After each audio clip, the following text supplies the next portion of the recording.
जय हिंद दोस्तों। तो कैसे हैं आप लोग। स्वागत करते हैं आप सभी का आपके अपने YouTube channel SSC aspirant study में। तो पहले दोस्तों, आज का जो हमारा टॉपिक है वह बौद्ध धर्म।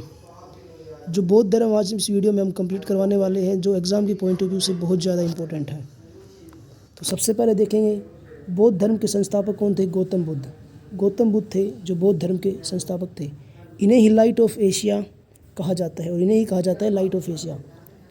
गौतम बुद्ध का जन्म 563 ईसा पूर्व कपिलवस्तु के लुम्बिनी नामक स्थान पर हुआ था। गौतम बुद्ध है, उनका जन्म 563 ईसा पूर्व कपिलवस्तु के लुम्बिनी नामक स्थान पर हुआ था। 3री शताब्दी ईसा पूर्व में अशोक ने इसी स्थान पर बुद्ध की स्मृति में स्तंभ का निर्माण करवाया था। और 3री शताब्दी ईसा पूर्व में अशोक ने यहाँ पर जो बुद्ध की स्मृति में स्तंभ का निर्माण कराया था। बुद्ध सांख्य वंश से संबंधित थे और बुद्ध के पिता का नाम था सुधोधन।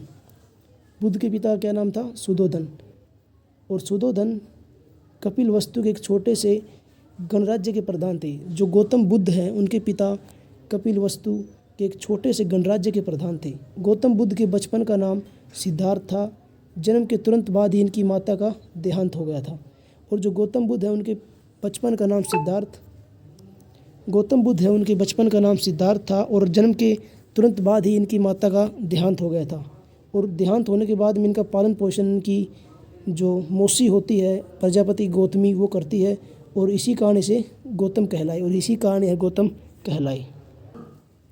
शुरुआत से ही गौतम बुद्ध का मन आध्यात्मिकता की ओर था।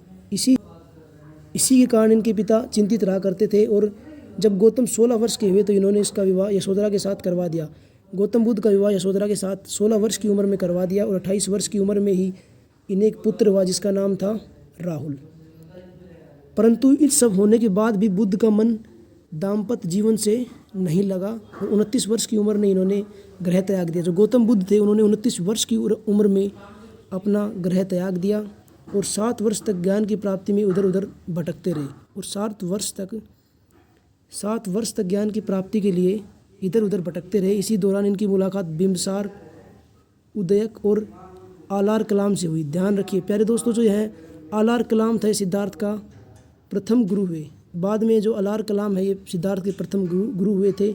इसके बाद 35 वर्ष की अवस्था में गौतम बिहार के अरुबेला नामक स्थान पहुँचे। बाद में यह अरुबेला से ही बोध गया के नाम से कहलाया गया।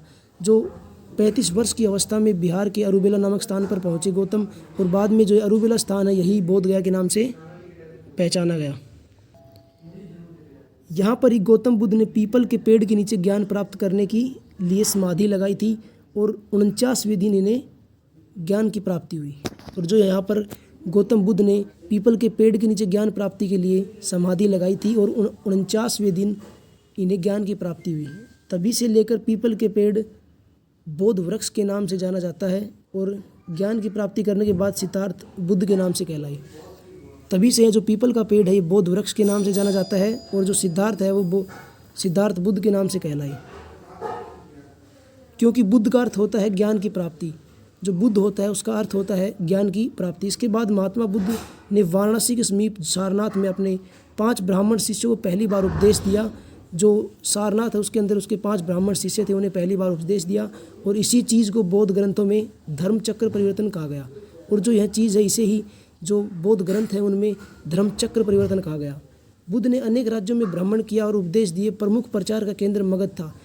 जो बुद्ध है उसने अनेक जगहों पर अपने धर्म का प्रचार प्रसार किया, बौद्ध धर्म का, और उनके उपदेश दिए, परंतु जो प्रमुख केंद्र था वो मगध था। इसलिए ही बिंबिसार और उदयन जैसे मगध शासक बुद्ध के अनुयायी बन गए। और इसी कारण है कि जो बिंबिसार और उदयन है जो मगध के शासक हैं वो बुद्ध के अनुयायी बन गए। अब इसमें एक नोट है जो बहुत ज़्यादा इंपॉर्टेंट है। बुद्ध ने सबसे ज़्यादा उपदेश श्रावस्ती में दिए थे। जो बुद्ध है गौतम बुद्ध, उन्होंने सबसे ज़्यादा जो अपने उपदेश दिए थे वो श्रावस्ती में दिए थे। बौद्ध धर्म के प्रचार के लिए महात्मा बुद्ध ने बौद्ध संघ की स्थापना की। संघ वह स्थान था जिसमें भिक्षु अपना घर छोड़कर निवास करते थे। और जो महात्मा बुद्ध थे उसने बुद्ध संघ की स्थापना की। संघ वह स्थान था जहाँ पर भिक्षु अपना घर छोड़कर निवास करते थे और जीवन भर बुद्ध धर्म का प्रचार प्रसार करते थे। और जो भिक्षुक होते थे वो जीवन भर अपने बुद्ध धर्म का प्रचार प्रसार करते थे। बुद्ध के अनुयायी 2 भागों में विभाजित थे। जो बुद्ध था उसके अनुयायी 2 भागों में विभाजित थे। सबसे पहला था भिक्षुक और उसके बाद में था उपासक। भिक्षुक वह था जो बौद्ध धर्म के प्रचार के लिए जिन्होंने संन्यास ग्रहण किया था, वह था भिक्षुक। जो बौद्ध धर्म का प्रचार प्रसार करने के लिए जिन्होंने संन्यास ग्रहण किया था वो था भिक्षुक। उसके बाद में जो उपासक था वह था गृहस्थ जीवन व्यतीत करते हुए बौद्ध धर्म का अपनाने वाले को उपासक कहा गया, और अपना गृहस्थ जीवन जीते हुए जो बौद्ध धर्म का प्रचार प्रसार करता था उसे उपासक कहा गया। समय समय पर बुद्ध धर्म को अपनाने हेतु बौद्ध सभाएं आयोजित की गई। समय समय पर बुद्ध धर्म को समझाने हेतु बौद्ध सभाएं आयोजित की गई, जिन्हें बौद्ध समितियां के नाम से जाना गया।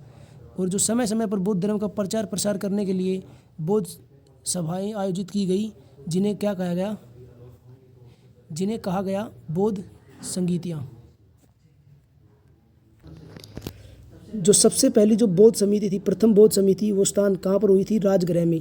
और जो शासनकाल था उस समय उसका था अजातशत्रु का। जो द्वितीय यानी जो सेकंड बौद्ध समिति थी वो वैशाली में हुई थी, और वहाँ पर शासनकाल किसका था? उस समय शासनकाल था कालाशोक का। और जो तृतीय यानी कि तीसरी बौद्ध समिति हुई थी वो पाटलिपुत्र में हुई थी, और उस समय शासनकाल था अशोक का। और जो चतुर्थ यानी कि चौथी बौद्ध समिति हुई थी वो कुंडलवन में हुई थी, और वहाँ पर उस समय शासनकाल किसका था? कनिष्क का। प्यारे दोस्तों, ये तीसरी और चौथी जो बौद्ध समितियाँ हुई है ये बहुत ज़्यादा इंपॉर्टेंट है एग्जाम के पॉइंट ऑफ व्यू से।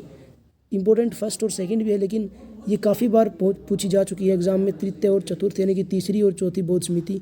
उसके बाद में 483 ईसा पूर्व में बुद्ध 80 वर्ष की आयु में थे, और तब उनका निधन हो गया कहाँ पर? कुशीनगर में। और 80 वर्ष की उम्र में बुद्ध का कुशीनगर में देहांत हो गया। निधन के पश्चात बुद्ध की अस्थियां अवशेष को विभाजित कर भारत के 8 भागों में स्थापित कर स्तूपों का निर्माण कराया गया।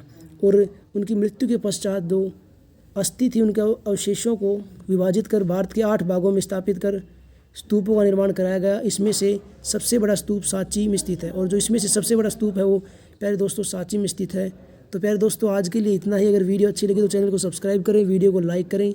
जय हिंद, जय भारत। मिलते हैं अगली वीडियो में। अरे जाओ रे बहन का लंडो।